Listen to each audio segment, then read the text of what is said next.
Okay, good evening, everyone. Hope you're all doing well. Welcome to our first online webinar, organized and hosted by the American Society of Mechanical Engineers in the Lebanese International University. My name is Danny, and I'm a mechanical engineering student.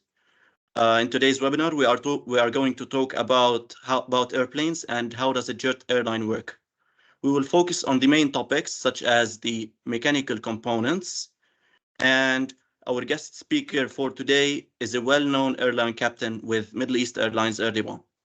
He has been flying since 2009 with an ATPL license, and he has more than 10,000 hours, 10,000 flying hours on the Airbus A320 aircraft family. And in addition to his aviation career, he is also a gaming streamer and a content creator known as MUREXHYENA on Instagram, TikTok, YouTube, and etc. I'll leave his username in the chat box. And with great pleasure, I will pass now the mic to our esteemed guest speaker, Captain Fadi Ramadan, also known as Daba Murex. Captain Fadi, the floor is yours. شكرا. Thank you so much. من بعد هيك intro شلنا سلايد من الباوربوينت. Yay. So اليوم عنا presentation agenda. So the point of today, we're going to be discussing, as my colleague said, we're going to be discussing how a jet airliner is built, how it works in general. So we're going to start off بالintroduction اللي عملها زميلنا, which is great. Thank you so much. يمكن حجيب سيرة كم شغلة بعد بزودها بعد. بس غير هيك we're going to then go into the airliner and how it works. We're going to talk about the airframe. هنحكي عن كيف الطيارة بيتم صنعها إلى حد ما من شو مكونة وقصص هيك. هنحكي about pressurization تبع الطائرة. ليش is pressurized و how do they maintain the pressurization. هنحكي about how a plane flies in general when we will destroy some misconception أو بالأحلى to talk about the misconception موجود about how lift is generated. Then we're going to talk quickly about hydraulics. نكون حكينا عن primary controls و secondary controls. Then we're going to talk about hydraulic systems and how they operate. And then we're going to talk على السريع about the jet engine. وبالتالي بكون خلصنا the presentation of today. So, about me, like you know, أنا ميركس الضبع, Captain Fadi Ramadan. Basically هلا حاليا I have my YouTube channel which is all about aviation. إذا بدكم تحبوا معلومات عامة about الطيران أو عالم الطيران باللغة العربية, give me a shout out, give me a follow, and it's MUREXHYENA على YouTube, Instagram, TikTok, X, and Discord. Discord is basically where the community of gamers is there, بس إنه الchannel كله عن الطيران. لأنه إحنا عندنا شيء اسمه الهينا سكواد, و I'm the owner of هينا, مؤسسة هينا, which is a company بلبنان built around gaming actually, ما له خاصة بالطيران, بس إنه it's there. It's عم نعمل partnership مع الاتحاد اللبناني للإي سبورتس وروبوتكس, ف I'm gonna put a plug-in لها هون على الحالتين. In any case, اليوم انتم ما انكم جايين لتسمعوا about gaming, جايين تسمعوا about planes. So we're going to talk about the planes today. So the first thing is هيكل الطائرة أو the airframe. So بالمبدأ العام كل الطائرات الجيتس الموجودين بالعالم كلياته they're all built from composite material. مبدئيا carbon fiber, aluminium, titanium وغير أنواع metal alloys. Alright. هلا الطياره عم تشوفوها قدامكم هي ايرباص A321 نيو, وانا عاده بستعمل طائره حاستعمل كل شيء بالبرزنتيشن تبعي, وحتى حاستعملها كنموذج لاشرح عنها هي الايرباص 320, لانه هيدي الطياره انا اكثر شيء تعلمت عليها وعندي خبره فيها. سو ما حقعد نحكي عن بوينغ شو بيعملوا, لانه بالنهايه قد ما تغيرت الشركه وتغيرت الطريقه او الديزاين فلسفي تبعها, بالنهايه المطاف في قصص يلي after so many years of trial and error it makes sense to use it in this way. يعني في يمكن بوينغ مثلا عندهم 2 hydraulic system plus 1 backup, بس بعدها عندها 3 hydraulic systems. ايرباص بيستعملوا 3 hydraulic systems كلهم intertwined, مش one backup to the other. So what I'm trying to say is انه it doesn't really matter if there's differences between the different types of aircraft. Eventually they all kind of follow the same build design philosophy. So the airframe is built, وما عندي الصورة لهون for this, I apologize, بس من المبدأ العام بيكون نحن عندنا كيف الريب كيج تبع البشر. We have a skeletal design. all right. هيدا احسن شيء معمول ليخفف الوزن. So in order to reduce the weight, and the weight is the most important part of an aircraft, you want to balance between weight and sturdiness. So you want the aircraft to be as sturdy as possible لتتحمل الturbulence والهزهزات والأي شيء إذا فتنا بشي عاصفة or the heavy landings or whatever it is. So the airplane needs to be very sturdy to be able to take all the different forces of nature or forces implemented by the mishandling of the aircraft, or in case, la samah Allah, we had an incident or a crash. So the plane has to be sturdy enough to be able to protect the passengers and the cockpit crew and everything around it, basically. So, and at the same time, it needs to be lightweight. So there's always a balance between it. So in the past, it used to be mostly aluminum or other types of metals. And nowadays, and some wood come in the past. Nowadays, we have composite materials, carbon fiber, 787, I think, later composite materials. So like it was a new advancement in the age of aviation, even though Boeing was trying to cost cut some corners. Anyway, shots taken.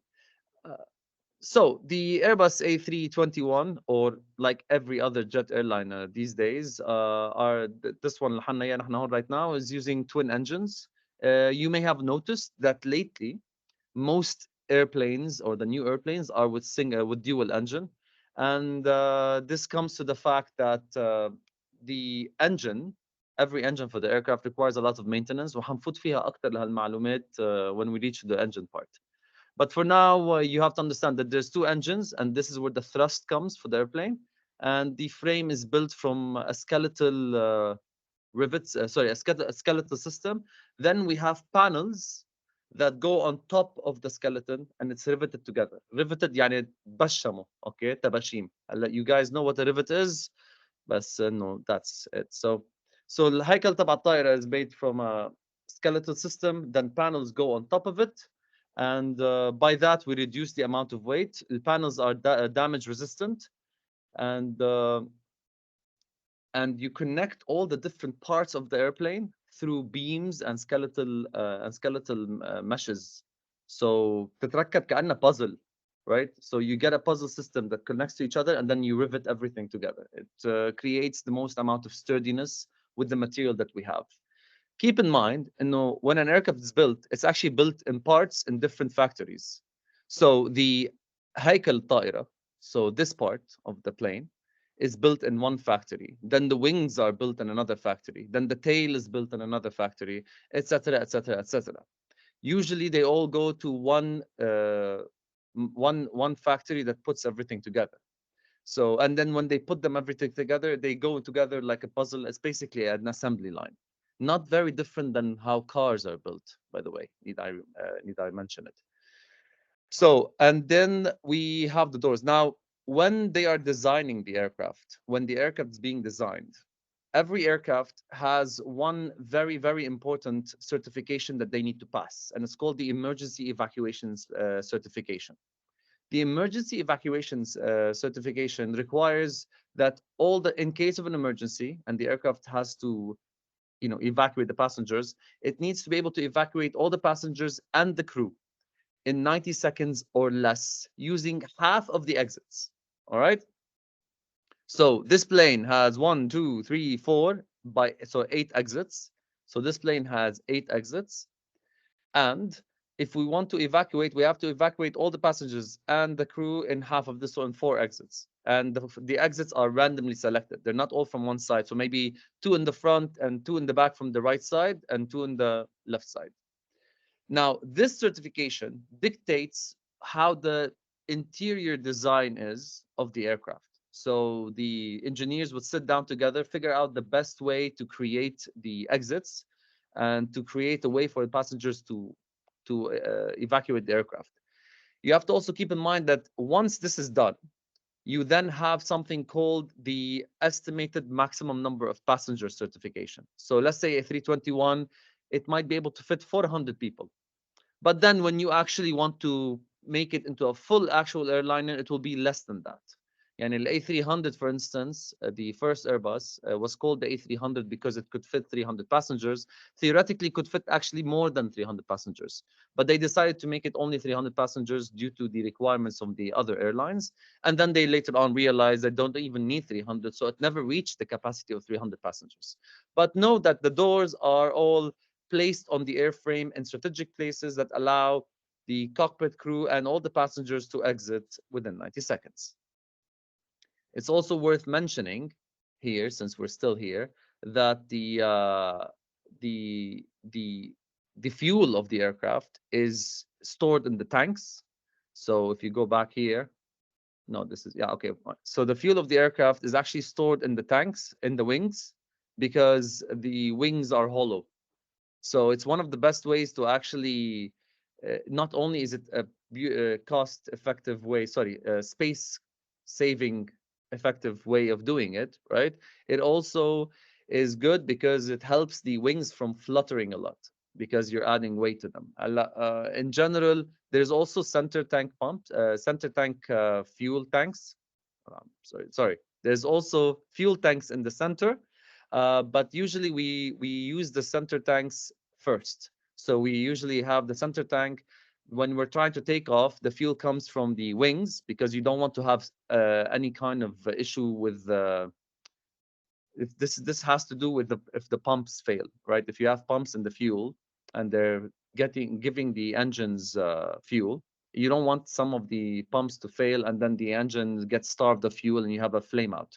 So what they do is that during takeoff, the center tank stops feeding the engines and the engines get fed directly from the wings via gravity. And that's why, by the way, that's another reason why a wing under the wing, an engine under the wing is always a better idea. Anyway, so نرجع. All right, so this is basically the airframe of the aircraft. Another thing we can mention is that the wheels are not in any way or form there to give any propulsion or thrust or anything. Okay, the wheels are basically friction reduction, right? So every time you think about the airplane, think about the wheels as their كاعتبروهم ski. So you have to think about the wheels as they don't exist when it comes to any kind of idea. منا سيارة يعني, okay? And this is a misconception that's important for people to understand. لأنه we can ask the question, and if a plane is on a conveyor belt, and the conveyor belt is as big as a runway, can the conveyor belt, if it goes in the opposite direction of the wheels and it matches the speed of the wheels, can it stop the plane from taking off, or will the plane take off? The answer is the plane will take off لأنه the conveyor belt cannot stop the plane. Okay? You can't stop the plane by exerting forces on the wheels unless like you're stopping the wheel وحاطط the brakes. But what I'm trying to explain, and you really need to understand that, the force that pushes the plane forward comes from the engines, not the wheels, and you have to understand that completely. All right? Anyway, إذا حدا ما فهم هالبوينت مظبوط, we can then go over it later on after the webinar. All right? So اعتبروا the wheels are just a means to reduce the friction between the plane and the ground surface that's on. Now, another limitation the airframe has is the pressurization. So, in general, humans can't breathe at high altitudes, right? The reason why we can't breathe is not because the oxygen is less, right? But there's always 21% oxygen in the air at any point as a percentage. The problem is because the density reduces and the pressure reduces, the amount of oxygen in one parcel of air gets reduced. So لأنه الكثافة تبع الهواء this unit of measurement is now less. So for one breath, you have less oxygen. So and also your lungs will have a hard time taking the oxygen from the air, all right? Because of the pressure difference. I mean, you need the correct pressure that نحن معودين عليه on ground level or at the highest mountain peak, and not all high mountain peaks, but at sea level, basically, our lungs are evolved to be able to take the oxygen from the air with our I forgot the name for it. The biology ما دخلنا, right? So we need high pressure or we need normal pressure, normal for us, but high at high altitudes, right? We need normal pressure to be able to breathe normally. So what happens? The plane gets pressurized, okay? So the way we pressurize a jet airline is by the use of the air bleed packs. So these are machines that take the bleed air or the very hot air from the engine and take it into the plane, right? We're not talking about exhaust on, we're talking about bleed air, which are two different things. But this is before الحرق or أي شيء like that. This is like very fast compressed air that comes into the plane. It gets cooled down and then introduced into the plane. And by doing that, the المكيفات, basically the air conditioning unit, they pump air into the plane. The plane is closed in a way that doesn't allow the air to escape it completely. And then after that, the plane opens up a small little outflow valve that kind of allows some air to come out. And by doing this, you're pressurizing the aircraft. It's a very smart way to pressurize the aircraft without much hassle. And you're also doing air conditioning. So you're doing two in one. The air conditioning unit or the packs, they pressurize the aircraft and at the same time they air condition it. So, two in one. And this is something that's going to be recurring in the airplane. Very few devices have only one job on the plane. And it's the best way to also save fuel and weight. So the plane gets pressurized, and you can see here that the planes are pressurized in general, the cockpit and the cabin area, whereas the tail cone, we don't need pressurization there. It's not pressurized. The cargo bay, not all of the cargo bays, some parts of the cargo bay are not pressurized. And there's the nose gear bay. All right, so this is where the gears are put in, the nose wheel. All right, now here you can see when the aircraft starts the engine, we immediately start pressurizing the aircraft, even on ground. So when you get on the plane and you close the aircraft, the minute the doors close, we start pressurizing the aircraft. The minute the door closes and we start the engine, the minute we start the engine, the aircraft starts to pressurize. And that's to reduce the jerkiness, to increase the comfort of the passenger, and to reduce the feeling of being, changing pressure very quickly. Because when the plane starts climbing, we will climb very fast. Okay, we will be doing about 4,000 feet per minute, او تقريبا شو عرفنا like شي 300 متر بالدقيقة. Right, we're going to be flying very fast, and we're going to climb very fast, very quickly. So if you start off with cabin pressure 0 and you want to climb up, there's going to be a big differential. So to be able to negate it, the plane pressurizes itself to below sea level, okay? And then when you're going up, we have time then to slowly increase the pressure, reduce the pressure with the aircraft as it's climbing. So when the plane is doing 2,000 feet per minute or 4,000 feet per minute, inside the aircraft, you're actually just going around 800 feet per minute, 500 feet per minute. You won't feel that big difference in the climb. And that's what the plane does. And this is more important when you go on the upwards than going downwards, okay? It's basically the opposite direction when you're a scuba diver. So scuba divers, if they're on a deep dive, if they want to come up, they can't just come up straight. They need to get accustomed to the pressure as they're going slowly and steadily up. And that's basically the same principle. So the plane pressurizes to under sea level or under what we're accustomed to. And then when the liftoff happen, you can see the gradient of pressurization for inside the cabin is much less steeper than the one during the plane flying. So we take off, we go to the initial altitude 10,000 feet. Then we level off to speed up. We're not actually leveling up, but we're speeding up the aircraft. And then we reach to the actual cruise. This is where the aircraft is, and this is where the cabin is. Usually, the differential between inside and outside is about 8 psi. All right, so this is units of pressurization.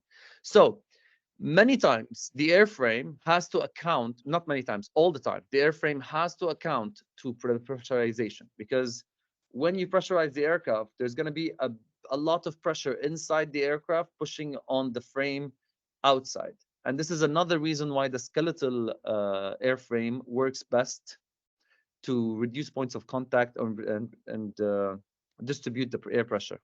By the way, this is also the reason why the windows on the aircraft are not square. Okay, the windows on the aircraft are actually circular because they want to distribute the pressure equally on all the sides. You don't want it to be distributed on edges, and then this would break the window. In fact, the first jet commercial planes actually had square windows, and it crashed. Okay, and they figured out why it was crashing. It was because of the windows cracking. And yes, I think this is, what else can we say? Now, when you pressurize the aircraft, one smart design they did, one very smart design with the doors, back to the doors, is that the doors, to open them, you have to push them inside the cabin and then outside. By doing this, right, you effectively lock the door inside, because you need to be some kind of a Superman to be able to push the door inside when all the pressure is pushing from inside to outside. So because the pressure inside the cabin is much higher than the outside pressure, it's very difficult to push anything into the aircraft. It's much easier to push it out. Uh, so they create ways for the door to not move. On Boeing, they have a different, this, what I said right here is for Airbus planes. On Boeing, they have a different mechanism of how the door opens. It needs to move up, and they secure it with bolts, or if you have any plug or something like that. So they have a slightly different mechanism, but they're also kind of using the pressurization of the aircraft to their advantage. If you ask me why at one point someone was able to open up the door during descent, and that's because here during descent, the aircraft starts coming close to the cabin pressure. So there's a specific place where this is not very accurate. Sometimes when you're somewhere here, the cabin pressure is very, very close to where the aircraft is, depending on how fast we descended and many other factors. So in that incident, when that guy was able to open, because it happened, a person was able to open up a door during descent. This happened in a very, I'm gonna say lucky, but what it was unlucky. But the guy attempted to open up the door at a specific point where the cabin pressure was almost equal to the outside pressure. So he was able to open the door, and we all saw what happened. No one got injured, and it was all right. Anyway, so the airplane then reaches everything, and then they land. All right. And then after landing, the outflow valve opens up completely, and the pressurization is what do you call it? Uh, تفرغ. All right. So, and then everything goes back to normal. In any case, now this is the airframe. Let's talk about flight. So we need to talk about how wings generate lift. Now, the common explanation is that as the plane goes, this is a by the way, sorry, before we continue, this is a cross section of the wing. So we took a cross section of how the wing looks like, and we put it here. So let's go from there. To generate lift, the common explanation is we have as the wing is going faster in the atmosphere, the wind will hit the edge of the wing, and then some parcels of air will go above it, and some parts of the air will go below it. And because of the longer distance here, using Bernoulli's principle, we say that faster air creates low pressure, so high velocity, low pressure. So then there's a suction force, and that's called the lift force. The reality is it's not actually accurate. This is such a simplification of the process that it's actually wrong, because the concept behind it is that the parcel of air goes from the edge of the wing and meets its friend. Let's say these two are friends, so the blue and red are friends, and this parcel of air flew on top of the wing and then reaches its friend, which started with her here, and passed a longer distance with the same time. And because of that, that means that it became faster. And because it's faster, there's low pressure, and which creates a force. This concept is wrong, and that is not how it works. Right? It's far more complex than that. But we have ways to simplify it while keeping it correct. The biggest problem with this is that you're assuming that the parcel of air that started on point A ended at point B with its friend, and that doesn't happen. Okay, and the reason why this parcel of air speeds up is not because of the fact that the wing is bigger or something like that. It's mostly because of Newton's law and displacement of the parcels of air from the wing. So you have to think of it this way. The wing, the airfoil, will generate the lift because it keeps deflecting a massive amount of air downwards, right? And you all understand the opposite and equal reaction. You're all engineers here. So when the plane deflects a lot of flow downwards with the wing, then a lot of another force, the force needed to push everything down will generate the force needed to push everything up. And this action is what creates the the low pressure, which then creates the high velocity of the wing going on top, which then creates the suction force. So it's basically, you can explain it by using Newton's laws, then adding the Bernoulli effect on it, and then you kind of have a simplified, better understanding of how lift is generated. Okay, so all wings work like that. Okay, so an airfoil generates lift by exerting a downward force on the air as it flows past. According to Newton's third law, the air must exert an equal opposite upwards force on the airfoil, which is lift. But it's not just that, it's both. Okay, you have to keep in mind. Lano, we actually know that the air that goes on top of the wing goes much faster, much faster. There was one, I couldn't find it here. There was the one where they test everything and I couldn't find it. I'm sorry, but no, in general, the wind here, يعني point A مثلا, let's call these arrows point A. All the arrows on point A, when they go on top, these three guys, when they go on top of the wing, they're gonna reach the end 3 to 4 times faster than the point that are here. Okay, because of how the whole system is working. It's basically one super ratio that all works together.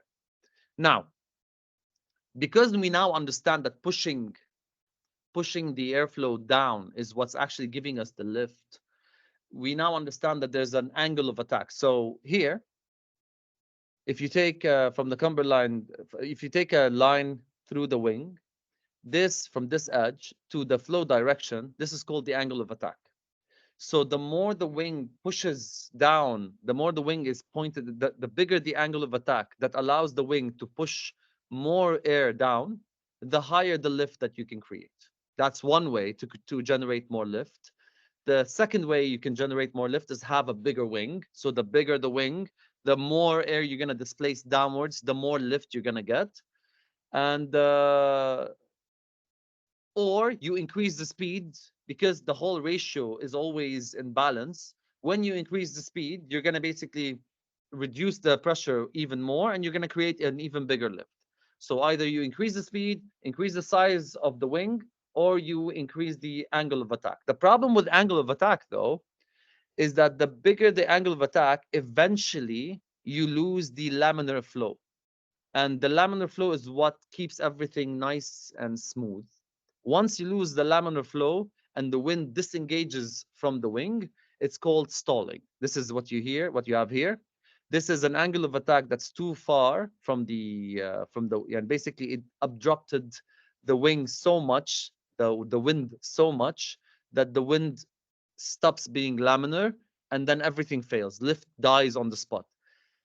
تخيل حالكم بالسيارة كلياتنا كنا صغار ونحط ايدنا نحن برا ونعمل هيك مبسوطين بحالنا. في مرحله لما تعمل ايدك هيك ايدك بتروح لورا، خلص ببقى في لفت وبتنزل لتحت. هذا اللي عم بيصير معنا. اوكي، هي نفس الشيء بتعملوه، ممكن تعملوا ايدكم هيك تلاقوها عم تعمل عم بتطير مبسوطين بحالكم فيها. هيدي هي نفس الشيء بالويند، نفس البرنسبل، same idea. Okay, so this is called stalling. So next point. And this is important for next. And we're going to talk about this in a bit when you talk about secondary flight controls. Okay? Now, let's go to the next thing. Let's talk about primary flight controls. So, primary flight controls.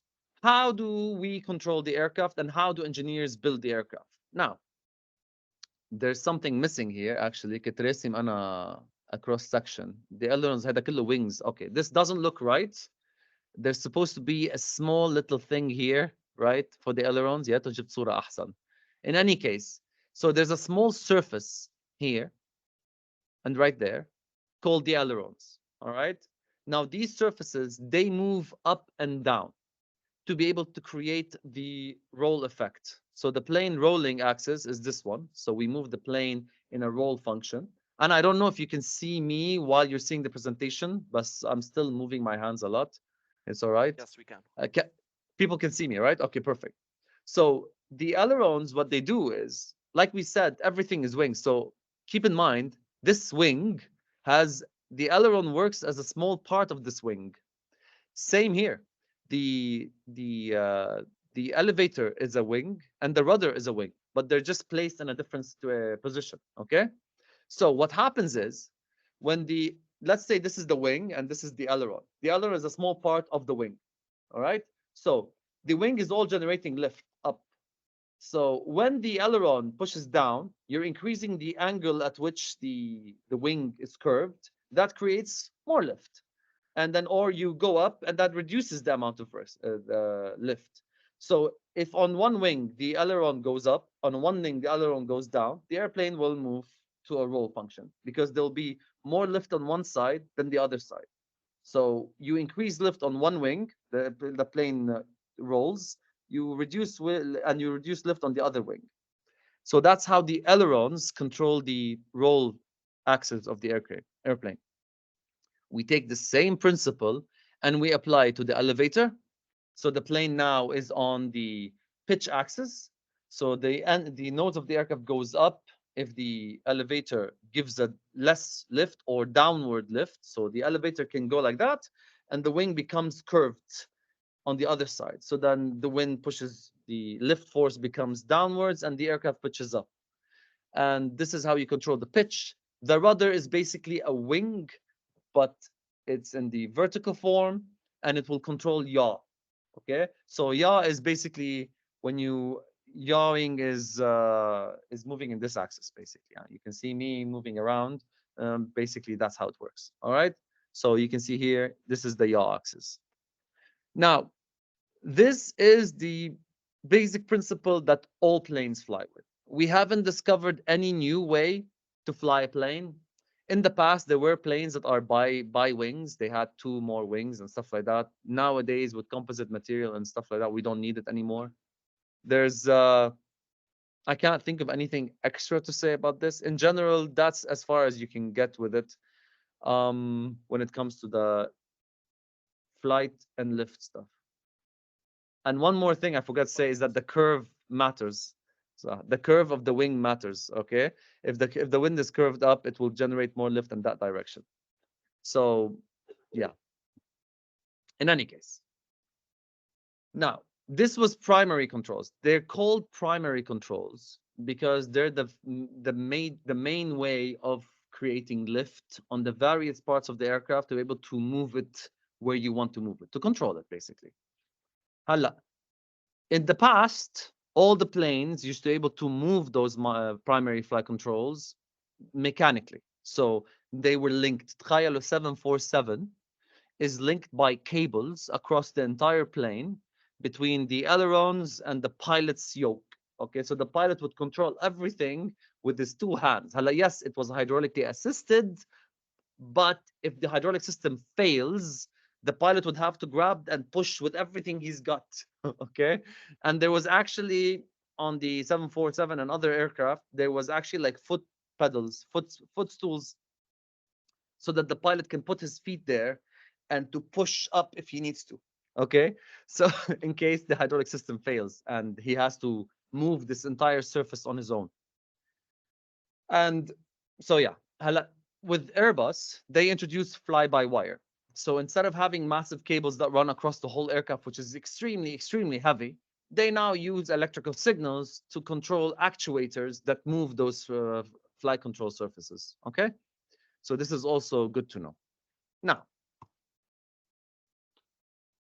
we go to secondary flight controls. Secondary flight controls are controls that assist the primary controls, or they give you an extra added advantage. So, for instance, we were talking about how the ailerons allowed the aircraft to roll by increasing lift on one side and decreasing lift on the other side.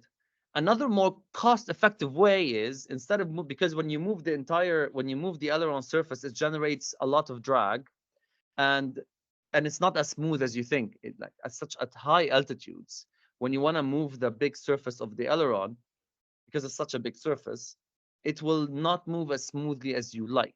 However, When we talked about stall before, right here, if you disturb the air, the laminar air on the wing, you can dump the lift. So you can kind of kill the lift a little bit, not completely, just a little bit. You can reduce the lift. So actually, on high altitudes, the aircraft doesn't use the aileron a lot because it's such a big surface. It has a lot of lift. You needed to move it just a little bit to make massive differences. So they use the spoilers. So the spoilers, they spoil the lift. Okay, so they make the lift less efficient. And by doing this, you can then, the plane as it's flying, you can reduce the lift on one side and then allow the plane to roll to the left. And you can do the same thing with the right. So these help by making it smoother when we're high altitude to turn our big turns when we're going from one place to another. Another thing the spoilers are used for is to work as speed brakes. So when the plane lands, you want to dump the lift as fast as possible. You don't want the plane to still have you want the plane to have all the weight on the gears so that the brakes work well. So one of the best ways to do that is to open up the speed brakes, dump all the lift, stall the aircraft, basically stall the aircraft when it's touched the ground. So once the aircraft touches the ground, there's a there's a sensor on the gear which is basically tells the plane that we've touched the ground. So then the spoilers get the signal and they open up. When they do that, the wings stall and the aircraft just all the weight lands on the gears. Okay, and this way you have much more efficiency for gears. These are the spoilers, all right? And there's other minor uses for how you can use them for speed brakes to reduce the speed that we have during flying, to be able to descend faster, etc. And there's other uses too for like for wing fluttering, but we're not going to go into them. They're not they're not within the scope of this discussion. So now we're going to talk about the horizontal stabilizer. There's something, you know, that when the plane flies, the plane, when it flies, it generates a lot of lift. That's more than gravity. And then the plane takes off. After a while, to be able to stay in cruise flight, we balance the power between the lift and gravity and force, thrust force and drag force, and the plane is in balance and it stays at this constant speed. So anytime you change anything with the wing or anything configuration of the aircraft, we have to rebalance it. And this is where the horizontal and vertical stabilizer comes in. Every time we ask the plane to create a pitch input, right? So we tell the plane we want to go nose up 5 degrees. So we change the elevator. The plane then gets into the 5 degrees that we want. And then what we do is that so that we don't keep putting this input on the elevator, we ask the horizontal stabilizer to align itself with it to balance the forces on the elevator. So then the plane doesn't have to keep putting more effort to maintain the pitch that's in or the yaw factor that's in. This is called the stabilizer. And when the plane is in balance, it's called trimmed. It's like basically yin yang balance. Now, the flaps. Remember when we were talking about 3 ways to increase lift? When the plane speed increases lift. So if you are going to come and land and you reduce your speed, you still need lift, but you're reducing the speed to be able to land on the aircraft. So as we decrease our speed, the angle of attack to be able to maintain the high lift as we're going down is going to start increasing. If we keep doing that, we're going to stall. One of the best ways to then increase lift while we are reducing our speed is to make the wing bigger. And that's what the flaps is doing. All right. So the flaps increases the size of the wing, changes the design form, and then allows the plane to maintain small angle of attack so that the pilots can look at the runway as we're landing, and allows us to fly at smaller, less speeds while maintaining the lift force that we have. The slats does the same thing, but it also introduces something called like wing boost, but we're not going to go into that. But basically, just to simplify the process, the slats and the flaps are there. They're considered high lift devices. However, they generate a lot of drag, which then requires for the same speed with flaps requires more fuel and more engine power to maintain the same lift. So it's not efficient to have the flaps all the time open. So this is why the flaps are retractable. Okay. Yes. Anything else? I can't think of anything else. Now the hydraulics. Now all these systems, even if they are directly driven or fly-by-wire, they are actuated by hydraulics. They're moved by hydraulic system. So all flight controls, primary and secondary, and basically any moving part in the plane is powered by a hydraulic system. In general, there's always 3 hydraulic systems for small planes. Big planes have 4, like 330 has 4 hydraulic systems. One major green one, another one backup. On the 320, we have 3 systems. We color code them green, blue, and yellow. Each one has their own reservoir. On the 320 and 21, we have an engine pump. So the engine drives one of the pumps to keep moving the hydraulic fluid through the system. We have actuators. On the 320, we have a way to allow the green hydraulic to give power to the yellow hydraulic through something called the power transfer unit. Now, we're not going to go into depth in this subject, but in general, this happens without fluid mixing. So the green reservoir can power the yellow reservoir in case the yellow engines yellow electric pumps or anything else fails or the engine pump fails. We have a backup to keep giving that hydraulic system power. Like I mentioned in the beginning, Boeing 737, as I understand, I might be wrong, but as I understand it, uses 2 main hydraulic systems and 1/3 one as backup. Airbus opted to go with all 3 being used, and they distribute the work equally. Now, the hydraulic system is the most important part of any jet airliner because that is where we can control the airplane. So the way Airbus have done it is that they've distributed everything, and you can see it here. So, but before we go to before we talk about that, here في عندكم rat. This rat is the small little turbine that you see sometimes. Sometimes you might see a plane with a small little fan on the bottom of it spinning. That's a rat.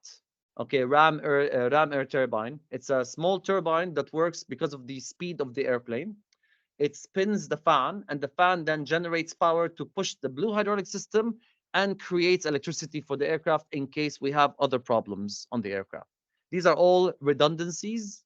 These are all, as if you noticed here, مثلا the green عنده engine 1 pump, whereas the blue has the rat and electric pump. Then you go to the yellow reservoir, you've got electric pump, and you've got the engine 2 pump, and then you've got the PTU.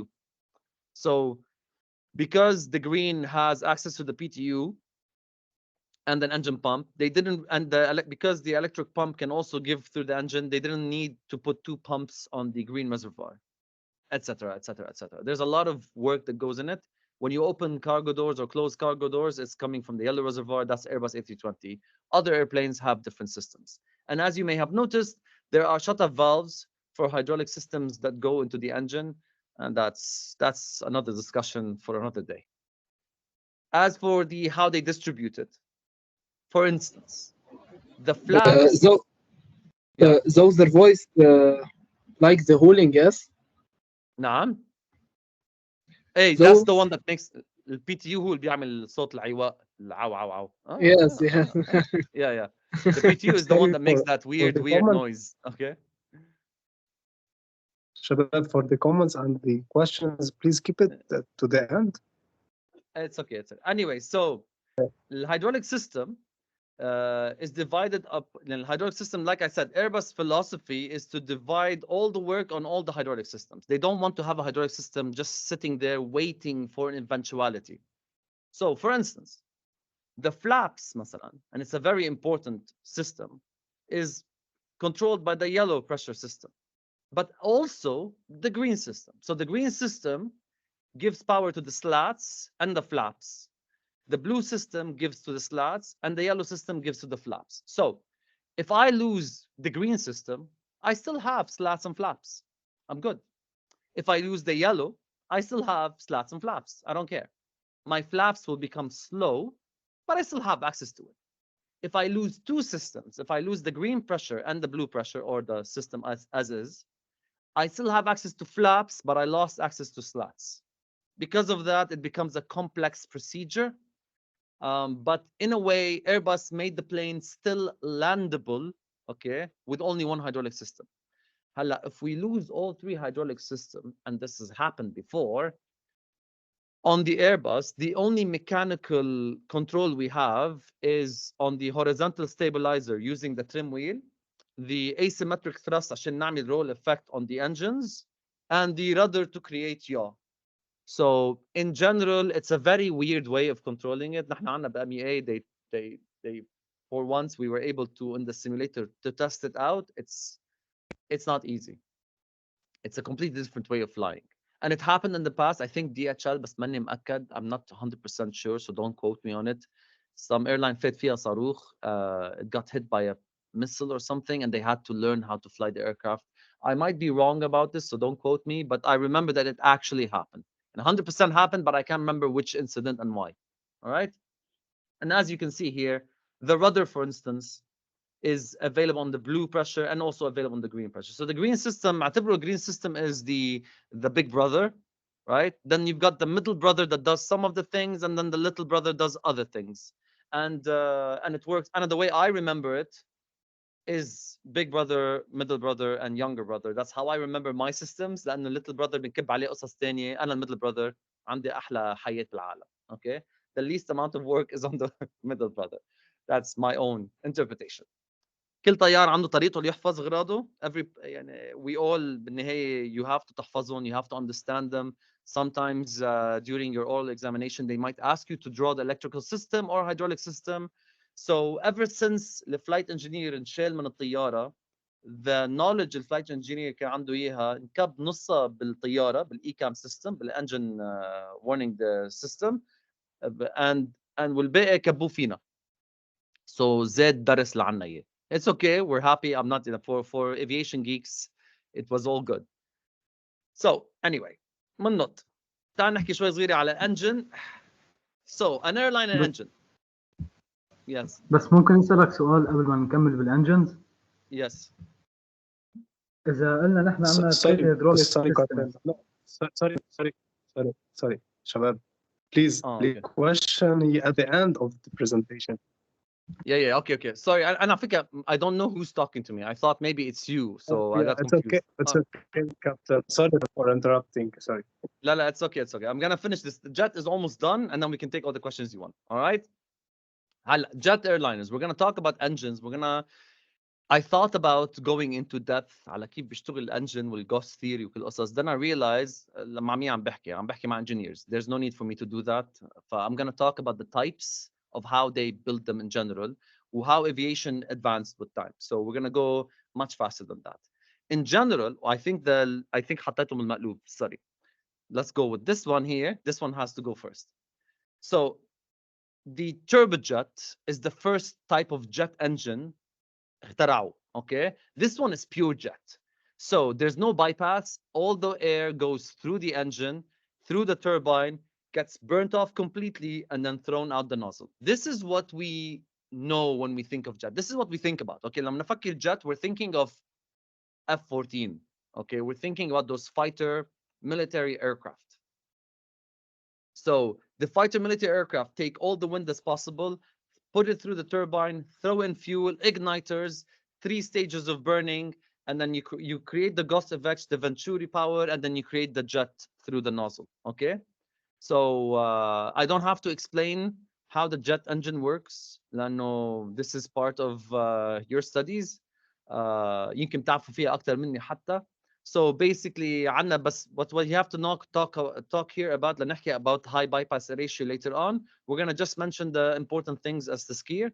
The wind goes in. We have a compressor unit that compresses the air, puts it in a combustion chamber with the fuel, burns it, بتصير high in oxygen, high oxygenated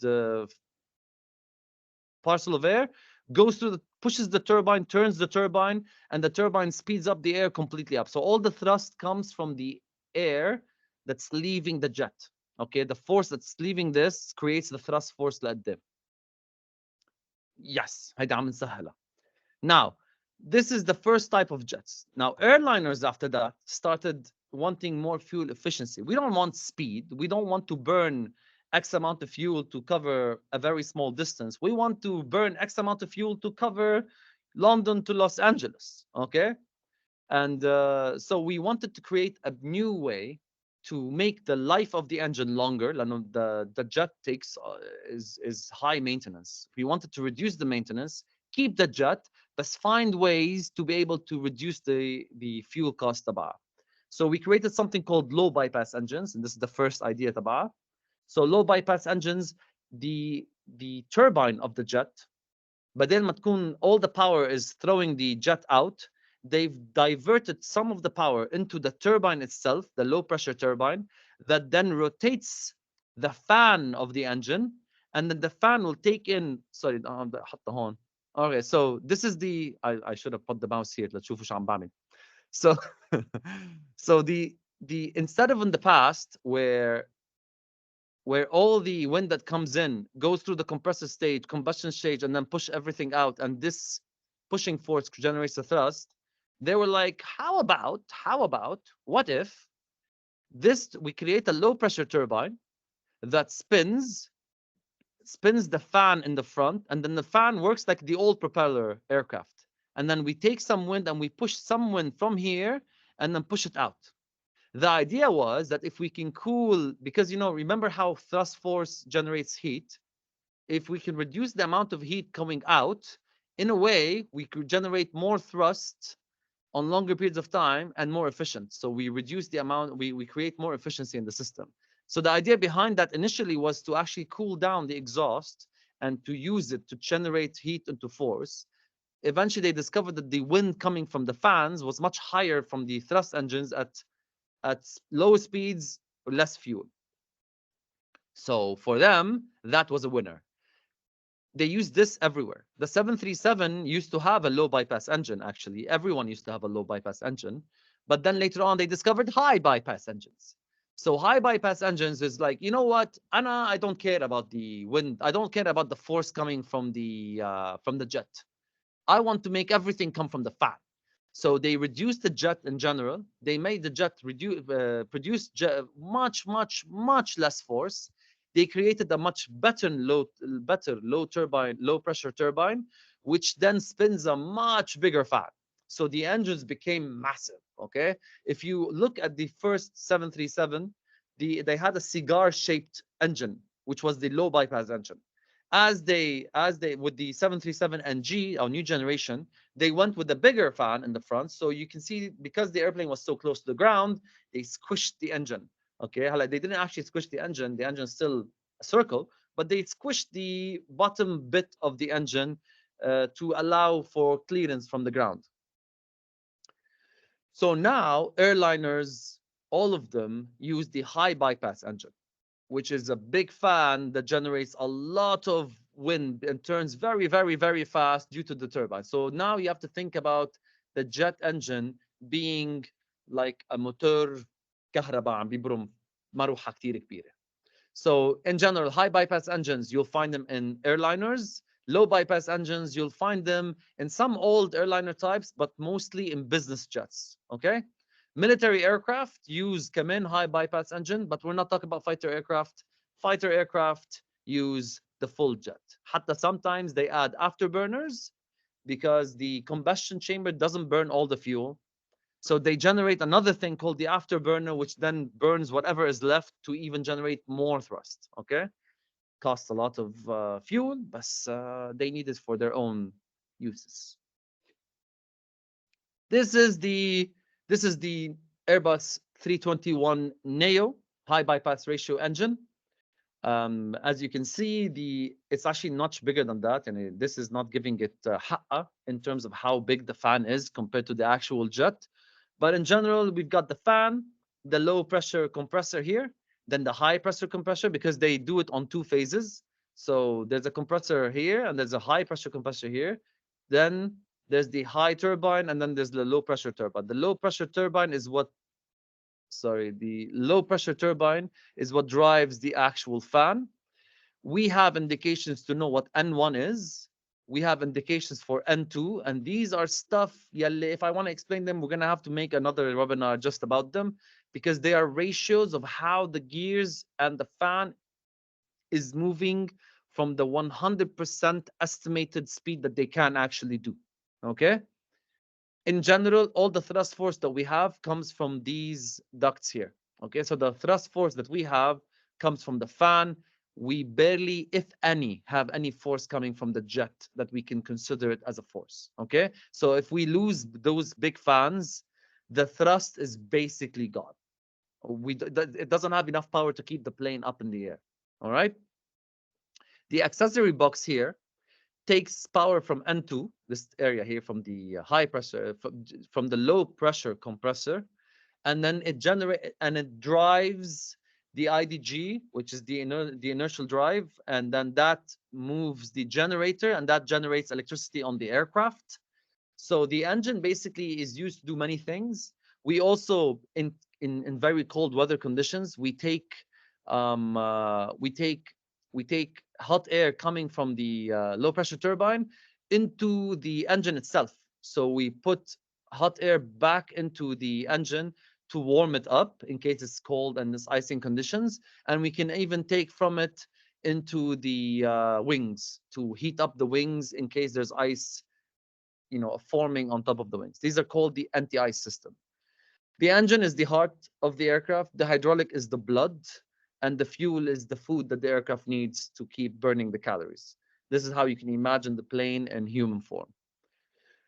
In any case, I think that's it for this webinar. Now I'm ready to take any questions. Hey, thanks, أنا عندي Captain سؤال Fadi. كبير. Thanks, Captain Fadi, for delivering such an effective presentation with such amount of information. يعطيك العافية. So now we will proceed with the questions and answers. شباب إذا بدكم تسألوا, please raise hand.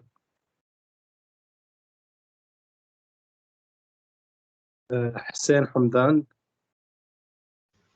مساء الخير، يعطيكم العافية. مساء النور.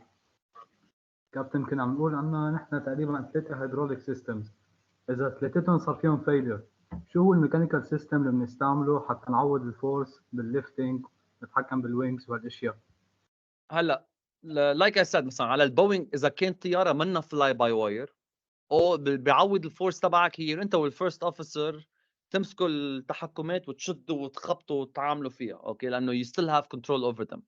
If you're doing a fly by wire system مثل ايرباص, we have some items that still have mechanical control، يعني هن الترم ويل اللي حد الطيار to control the horizontal stabilizer. We have the rudders are mechanically connected, so you have to be pushing right to left to be able to control the yaw effect about the yara. And you use asymmetric thrust to increase speed or reduce speed on one side of the engine to create the roll effect. And when I want to increase speed on one engine, right, I'm going to be increasing the speed على one wing, which creates lift on the other, on the wing engine فيه صار أسرع. Then I insert left rudder to be able to keep it from yawing, and then the plane will yaw. It's very difficult, but it's possible. You can do it, but no, it's a lot of work. This is why ما بدنا 3 hydro. حتى ما في عندنا procedure مكتوبة for triple hydraulic failure. لهالدرجة it's messed up. هلا كمان احتمال انه تصير is لهلا، يعني صار يمكن مرة واحدة بتاريخ البشرية لهلا. فهمت علي؟ يعني the chances of it happening is very low, so Airbus doesn't bother itself by creating procedures وتمرين لنا for something that would never happen. But even if it does happen, لما جربناه نحن مع بعض in the sim, we realize it's flyable. Very difficult, but flyable. So مش ضروري. تمام، فهمت عليك. بس عادل، you آخر can. سؤال. Sorry, Hassan. One question. يعطيك العافية. بس هو سؤال كثير صغير. طيب تفضل يلا. البريشر ده البومب، الهيدروليك بومب، قد ايه البريشر تاعتها تقريبا بالايركرافت؟ 3000 PSI. وبتتحمل يكون plus or minus 200. It's a big pressure. هي على طيارتنا نحن، يمكن على بوينغ غير، اوكي، انا بقول لك ايرباص لانه انا this is the plane I know. Okay, thank next you. question. Captain, I have a question, please. Go ahead. What is FCOC? FCOC. Yes, fuel color while colored. I don't know. Is it 737?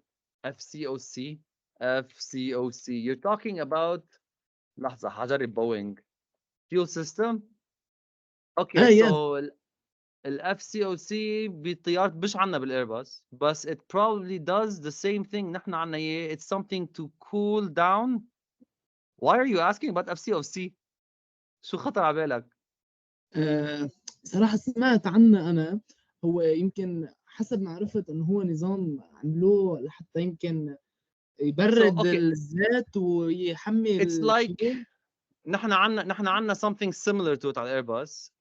It's the بس نحن بايرباص ما مسمينه FCOC مسمينه fuel oil cooling system, right? So I think تعرف شو FCOC؟ fuel fuel. It's basically فهمت علي يعني بوينغ مسمينه FCOC نحن مسمينه fuel oil cooling system but it's basically the same fuel cooling oil cooling. فهمت علي؟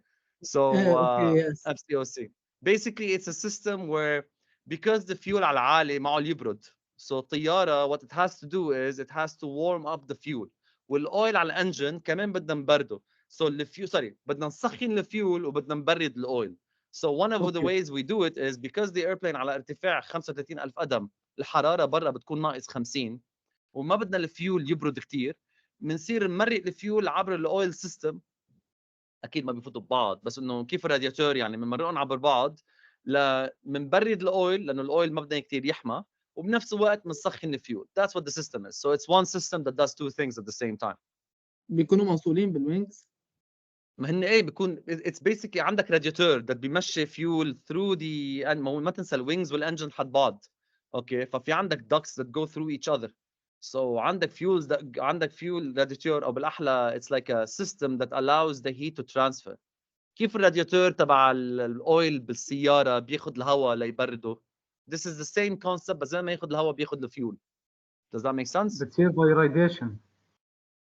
Yes. اوكي ثانك يو لك. هذا السؤال يمكن اذا كان هيك شوي سميك بس لا بس انه the يعني only reason كان بضيع لانه you used a term ماني معود عليه. ما معود سمي السيستم FCOC معود سمي السيستم fuel oil cooler. اوكي ثانك يو كابتن.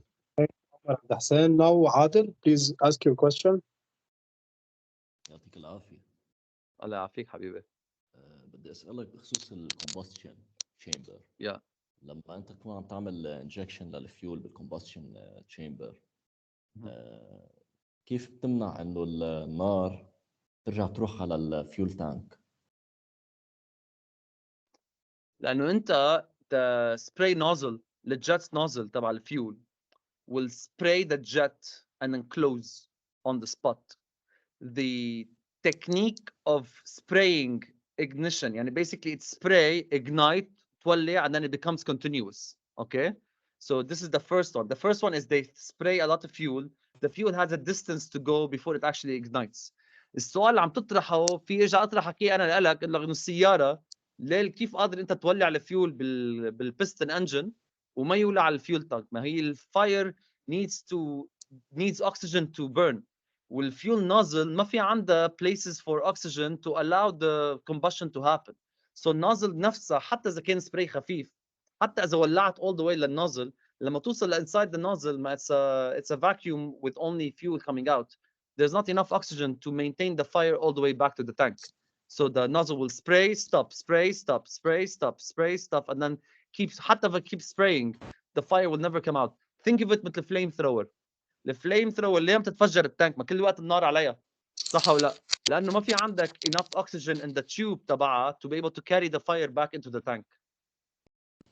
طيب بخصوص هالشيء هلا في هول الفيول عم تحكي عنه بده اوكسيدايزر.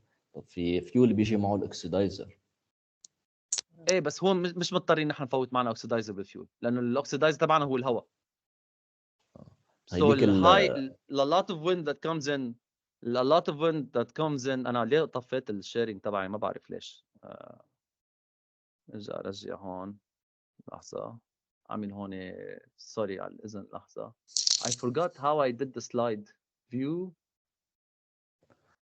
I forgot how I played it. خي ما بيأثر لحظه. 1 second guys, I'm gonna share this one. Share. All right, so you can see everything, right? So هون the oxygen is coming from the air, and then we're compressing it, and then we're giving it بنمرقها ب 2 stages of compression, and then it reaches the turbine, and then here the combustion chamber بتصير هون. Can you see this area here? مبينه معي. So that's where the combustion happens. So the oxygen comes from the air. You don't need to put oxygenation inside the fuel. The fuel is kerosene, Jet A1 fuel. It's a type of filtered kerosene system. It's kerosene fuel. هدول النازلز ما بعرف اذا مبينين عليك، بس النازلز يا حني هون راسمين ايرباص مهضومين. مبينين. ثانك يو عادل. بس في بس سؤال سريع على الفيول انجكتور. في منهم تخلط الاوكسيدايزر مع الفيول قبل ما تفوتهم على الفيول انجكتور. I'm not aware اذا ايرباص بيعملوا هيك، مش كاتبين لنا اياهم بالكتب تبعولنا. I'm not aware اذا بيعملوها. يمكن بيعملوها وانا ما بعرف. لأن بالنهايه نحن on need to know basis. A lot of the information بيعطونا اياهم نحن ايرباص as pilots is like انه it's good to know just to understand your system, in case we need to switch off a system او لا ندوره to understand what we're doing. But we're not engineers, so don't forget that part. أنا بقول لك from what I understand, so from what I know. فيمكن يكون في extra information Airbus did not share with us. We don't know. بالنهاية we cannot. I'm not the guy that can open up the engine just سكره. اوكي مشكور. دكتور علي.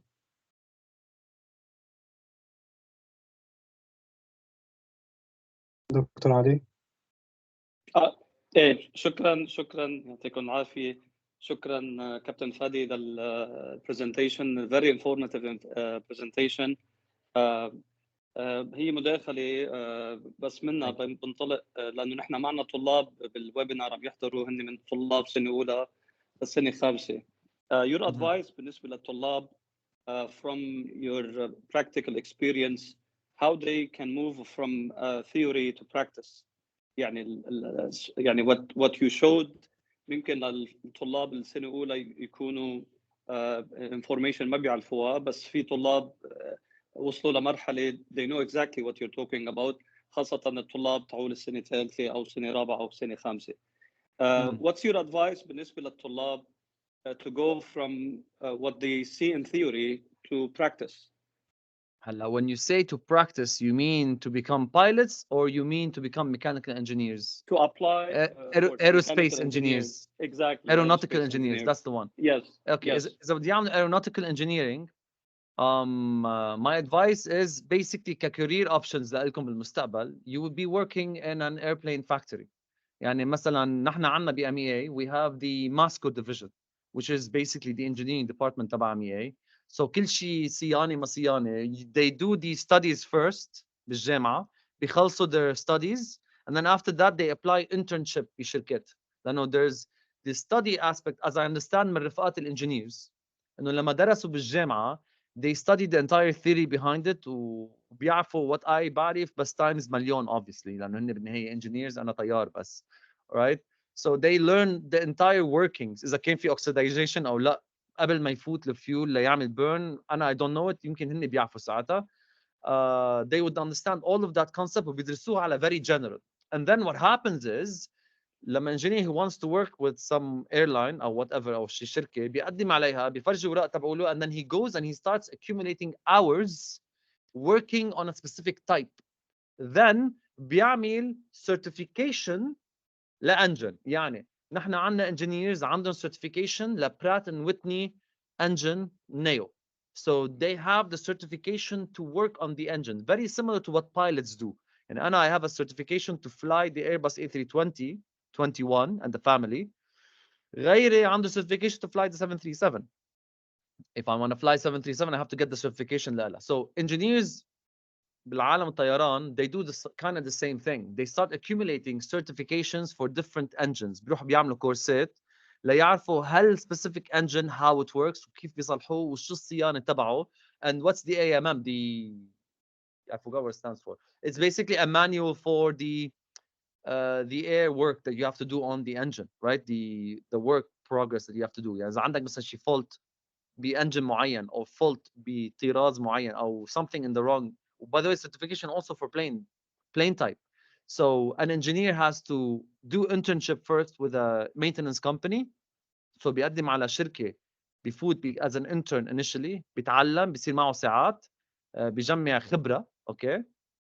Then he does the required certification for the type of aircraft and the engine, one or the other or both, depending على وين الشركة بدها إياه. He accumulates those licenses. في يعمل لهم certification إيازا أو ICAO أو أي منظمة عالمية تانية وهيدا عادة بينعمل ضمن الشغل تبعه. And then after that بيصير fully released engineer من بعد ما يكون صار معه certification and then بيصير ياخذ work orders. يعني بتشتغل مثلا let's say مع دناتا بالإمارات. بتجي الشركة متعاقدة معكم تطلب انه ننزل طياره لعنا بس الطيار طلب انجينير لانه عنده مثلا باك 1 فلو ايرور فبيجي الانجينير بيجيب الشركه بيقول بليز انزل على طياره دناتا شفنا شو قصتها. الانجينير بيجي بيلتقي بالكابتن بيقول له هلو هاو ار يو كيفك شو اخبارك بنسلم مع بعض سمول توك بنقول له عندنا اير باك 1 فلو ريجوليتور فولت بدنا هلا شو نعمل. بيعمل هيز تيست اذا قادر يصلحها اون ذا سبوت باي ريسيتنج لانه في ريسيتس نحن فينا نعملهم في ريسيتس هو في يعملهم.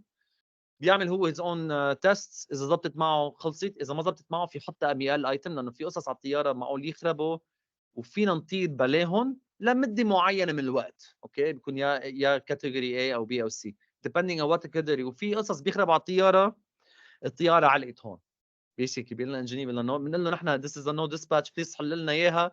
بيجرب يحلها ما بتنحل معه بيقول لنا جايز شكلها no dispatch الطياره علقت هون بهالبلد لحد ما نلاقي لها حل. بصير بدنا نفك ونعمل ونساوي ونحط. But that's basically how you go from theoretical to practical. You have to do the studies, find the company that you can work with يا intern يا بتبلش معها بشي scheme for training and then you start accumulating certificates وتكبر مع الشركه انت فيها او تغير من شركه للاخرى. في عندنا ناس بلشوا بماسكو صاروا هلا بالكويت ايرويز وصاروا بدناتا وصاروا وهون يعني ببلشوا بمحل اكثريه الناس بيفلوا على غير محلات يعني. So yeah. Thank you. You're welcome. It's a good paying job by the way.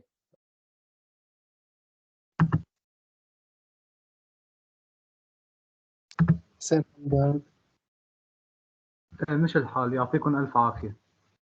يعطيك العافية. شباب بعد حدا عنده شي سؤال؟ دكتور علي عندك questions بعد؟ No further questions. Thank you, Captain Fadi, for the presentation and for your time. في إلي موسى يمكن عنده سؤال. Thank you لك كمان for having me. Thank you, Captain. في أنا شفت إلي موسى رفع إيده وريبال بورجاس. أوكي إذا عندكم أسئلة شباب فيكم تسأل ريبال عند إلي. يس تفضل إلي. Unmute your mic. أو ريبال. أنا ميوت. أوكي. Bonjour. بس عندي سؤال صغير. Go ahead. The higher the bypass ratio, the more efficient the engine.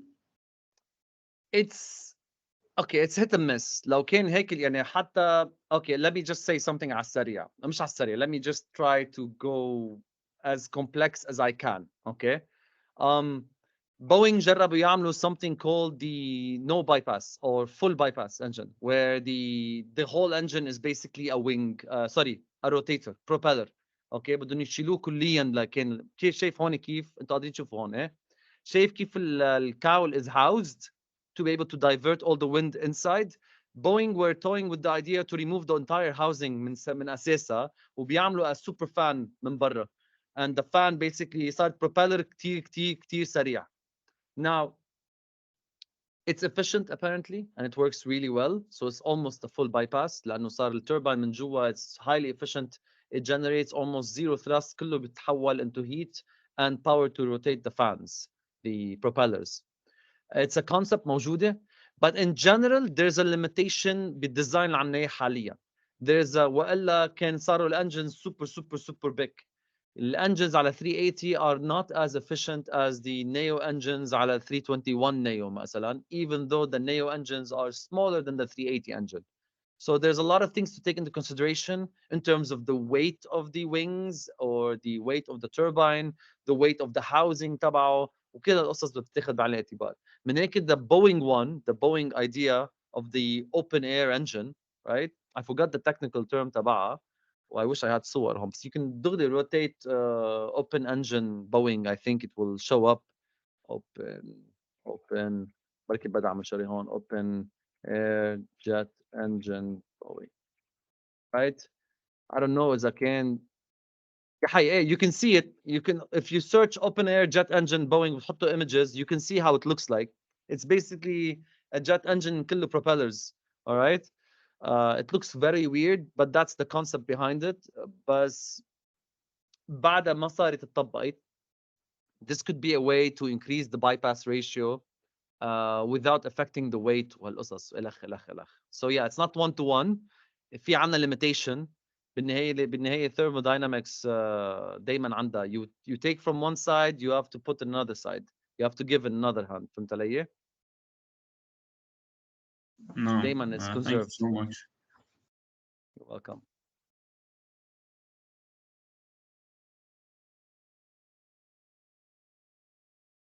I can't. Anyone else on the question? في إبراهيم؟ اوكي. اوكي يعطيك العافية. لا عفيك. شو في ميجرز تاني غير المينتنس ممكن ميكانيكال انجينير يكون موجود بالايرلاين communication? You know, like كengineer بالايرلاين you can be avionics, but I don't think it's the same.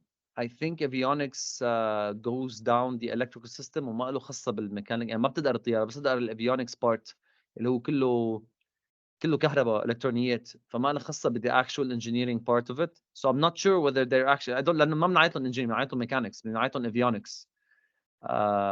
So maybe there are different type of engineers. ما بعرف exactly how they reach it, but sometimes بنعيطهم avionics engineers. So I'm not sure whether they go from aeronautical engineering. Okay, I think هدول لهم غير route from a different side. They come from a different background وشغلهم بس computers basically. I think these are the only thing I cannot. ايام زمان كان في عندنا شيء اسمه flight engineer, which was a person that actually comes and flies with the pilots. يعني حياته كانت مثل حياتنا وبيكون معنا بالكوكبيت. بس like I said before, الفلايت engineers هلا تقريبا انقرضوا كليا. بعد في عنا على الانتونوف, في منهم الانتونوف الصغار, الكبيره راحت, الاصغر وفي بعد كم طياره قديمه بعضهم محافظين عليها يلي فيها فلايت انجينير. بس ب all modern aircraft flight engineer got replaced بالايكام سيستم او بالانترنال سيستم تبع الطياره مع internal logic and the pilots. So that's how they do. So I don't think في any other avenue تعملها غير maintenance يعني فيك تشتغل بشركه بوينغ او بايرباص, يعني مش بوينغ, ايرباص. فهمت علي؟ يعني as an aeronautical engineer you can find avenues where you don't work بالايربورت بقى, you work بشركه فاكتوري. بتروح على ايرباص, you become one of the R&D developers. فيك تصير research and development. فيك تفوت into discovering new ways to create a better jet engine. يعني بالنهاية it's not just about maintenance. Someone has to make the engine, someone has to يعمل quality control over the engine من بعد ما يتم تصنيعه, and these are all require aeronautical engineering. Creating new wing aerofoils. Like I said بأول webinar, إنه نحن we didn't find a new way to fly a plane غير في wings, ailerons و stabilizer و elevator و rudder. فهمت علي؟ So we don't have new ways. Maybe this is where you come in. Maybe you find new ways to fly, more efficient ways, مثلا circular wing أو whatever. في مرة ناس عملوا design for a one wing aircraft كلها one super wing, right? So there's many things that you can go in terms of building a better aircraft. So اعتبر حالك انه يا اعمل صيانة او بعمل شغل كengineering on the ground, or I go into the theoretical to test new engineering, new aviation devices, new engines, new whatever. So yeah, I don't think there's I can't think هلا حاليا about any other job that you can do as an aeronautical engineer. There's might be more, but I can't think of them right now.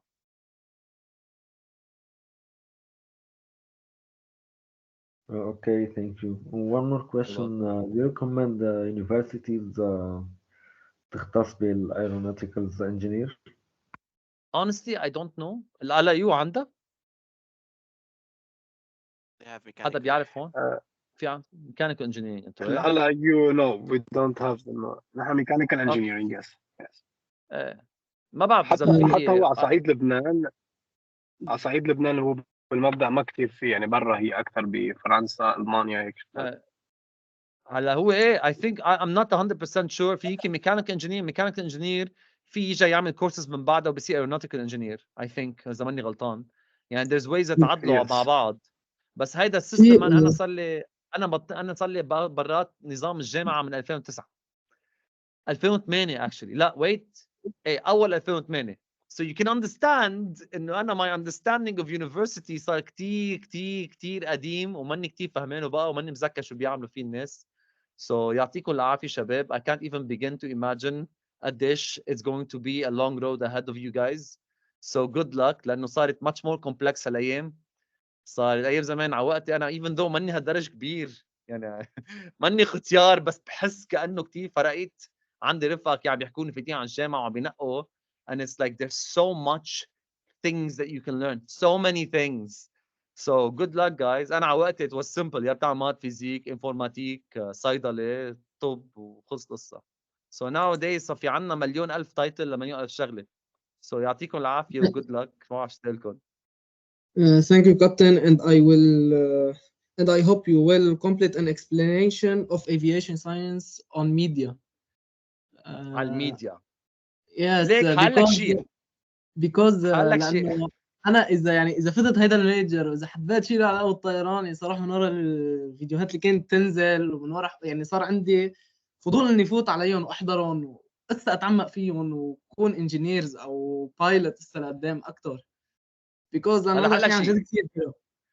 إذا بدي فوت أنا more into engineering في ناس engineers حيقوموا علي أوكي لكون صريح معكم لأن من أي ما شغلتي فهمت علي so أنا I always try بالفيديوز تبعولي to maintain where I am king where ما حدا في يعلم علي هلا sometimes بدخل كم شغلة sometimes بفوت كم شغلة هون وهونيك بس if I want to go on social media حيطلع لك بيكون في عندك مثلا شيء engineer ما عنده exposure as much as I can ما عنده reach قد ما أنا عندي reach وبيطلع فيديو تبعي he will nitpick every single sentence قلتها trying to find something that is not 100% accurate to say إنه أنا I made a mistake so ما حفوت بهالوجع راس but كمان and you know you guys know this to present a complex subject على YouTube is and to maintain the people's interest is extremely difficult. And I need to keep changing camera angles. I need to keep changing where I'm sitting, the B-roll, the pictures عم بيطلعوا كل وقت. And I have to keep bombarding the viewer with things to keep them interested. To refresh their attention span. هون I'm not able to do it much. ما أقدر أكب عليكم كثير قصص بس إنه بالنهاية أنتم هون تلاميذ الجامعة وجايين تحضروا to learn some things يعني قاصديني. بينما when it's on YouTube or social media أنا عم بجبر حالي على ناس. Like I'm going to their living room هاي كمان شو أخباركم؟ كنت تسمع علي اليوم. So it's a different setting. So when you're doing videos on YouTube, you need to appeal to the vast majority of people and create content that's entertainment. Even if it's educational, it's still entertainment. وهي الحقيقة اللي no matter how educational things is, it has to be entertaining. It has to be. So if I don't go into this depth بالsciences تبعها, so I try to keep it shallow إلى حد ما and casual. نفس الوقت informative and fun. Okay, thank you so much. بس عن جد إنه ميجر كتير حلو وفي أمور كتير واسعة يعني. It is. وفي على فكرة يعني في كتير منهم ما بيعرفوا عن هيدا الميجر فأنا من خلال الشيء اللي ينزل كان على الميديا إنه خلص صار عندي فضول إني يكفي هيك. This is good. This is really nice. عن جد. لا I'm very happy. حتى في عالم يمكن هيك. Exactly. Thank you so good much. luck, Jafar. Good luck. Good luck, bro. Anyway, no further questions? Okay. Okay. I think it's enough. هلكناك. يعطيك لا العافية. okay. You're welcome. انبسطت انه كنت موجود. Thank you so much على الوقت اللي اعطيتوني اياه. انبسطت فيكم كلكم. على هيدي البرزنتيشن الحلوة. ميرسي كتير إلك. We're looking forward to having you more in our future events. And one note for the remaining attendants in our meeting: if you ever fly with MEA al 320 or 321 Neo, then you may have the chance to meet Captain Fadi in person. وسلموا عليه كمان in person. Thank you so much. Okay. Hopefully we can Thank you. have them on person on campus. شباب. Maybe, yeah, why not? It's our pleasure, Captain Fadi. Yes, it would be Thank our you so pleasure much. actually to have you on campus, Captain Fadi. Thank you. Thank you so much. Thank you so much for the Thank invite. you. It'll be my honor يعني. Thank you so much. يعطيك لكن على كل العافية. حال أنا الضبع ميوركس وبشوفكم حلقة الجاية. يعطيك العافية. يعطيك العافية. باي باي guys. باي باي. باي كابتن فادي. مع السلامة.